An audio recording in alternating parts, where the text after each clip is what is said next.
Hopefully y'all be able to hear this here. This is a rabbi here. I want you to listen, pay close attention to what he is saying here, okay? Let me make sure my audio's right here. Okay, good. So that's about the ayin here. The last verse also very, it's in a certain way the most forceful verse in the whole Bible. It says, happy is the one that takes the infants of Babel and of Edom and smashes them on the rock, just like they did to us. The last, and this is what we say before benching, right? That's the end of this. That the ultimate revenge again, are going, innocent infants.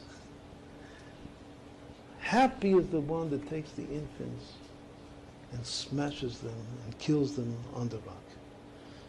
And then we bless Hashem for the food that we ate. Some of all of the letters of the alphabet from Aleph to Tav equal Hakol Emet. Emet is called the beginning, the middle, and the end of the entire alphabet. So this chapter, Yitzchak Mati, the whole chapter is Hakol. Everything is true. From the very beginning of our feeling, sitting in Golgotha on the rivers of Babylon, until the final emotion that is expressed in this chapter of happy is you that takes the infants of Babel and smashes them on the rock, just as they did to us. How many letters? We said there are 84 words. Okay, so let me just show you this scripture here. And you guys should have, I'm sure you're aware of this. This is in Psalms 137, 9. It says, happy is the one who seizes your infants and dashes them against the rocks. Let me read that again. Happy is the one. We're going to look it up separately. Psalms 137, 9. I'll pull it up. Let's pull it up. Psalms 137, 9. All right, let me get it up here. Psalms 137, 9.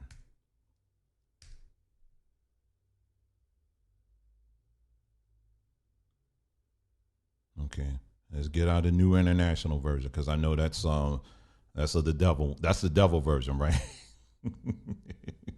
Let's get to the true version. Heaven's preferred translation, the King James. Okay. All right, here we go. Let me pull it up here. Happy shall he be that taketh and dashes thy little ones against the stones. All right.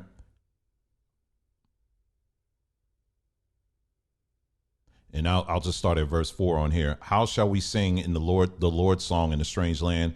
If I forget thee, O Jerusalem, let my right hand forget her cunning. If I do not remember thee, let my tongue cleave to the roof of my mouth. If I prefer not Jerusalem above my chief joy. Remember, O Lord, the children of Edom in the day of Jerusalem, who said, raise it, even to the foundation thereof. O daughter of Babylon, who art to be destroyed, happy shall he be that rewardeth thee as thou hast served us. Happy shall he be that taketh and dashes thy little ones against the stones. Now, this is in the Bible. And what you have to understand, what our people especially have to understand is this, is that the Bible, you got to stop reading the Bible as if it's it's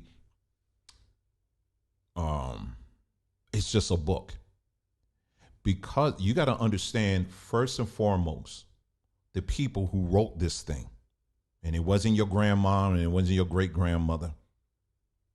It's these people. That guy that I just told you, that's his folks that put this thing together. Okay, I ain't got time to go through all of that. We've done series and all that stuff on there. Okay, their people did that.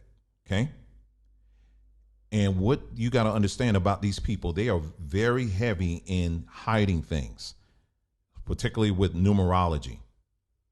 So when they have scriptures and scripture numbers and things like that, there's all kinds of things that are tucked in to those verses. So it ain't just you just reading it and that's it. You may be reading, that's level one, but for them, there's multiple layers in those verses, in the numbering of those verses and all that stuff. It's when you want to get, if you really want to get in the topic of numerology, Judeo numerology, that's a whole entire topic into itself.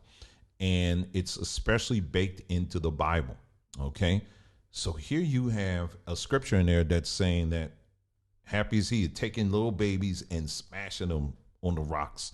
And so this rabbi is basically saying, hey, yes, this is our day is coming where, yeah, we are going to be justified in doing this kind of stuff. You know what I mean? And so, and that's what they've been doing. When you look at the Israel Defense League, or was it the IDF, the Israeli Defense Force, they've been doing this for a long time, and they use the Bible to justify it. A Bible, a book that they wrote and they put together. They've been doing this for a very long time. Okay. And meanwhile, we're sitting up in church and reading this like, yeah, happy is going to be the day when we take their little babies and smack.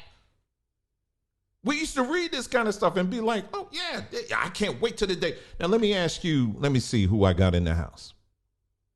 I'll ask Sister Psalms here.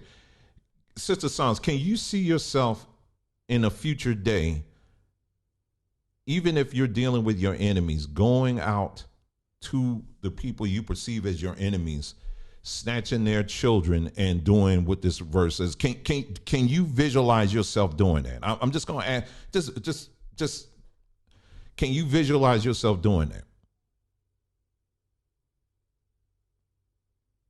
Can any of you visualize yourself doing that even to the worst of your enemies? All right. I'm going to tell you right now, not little children. I can't see myself doing that. Not little children.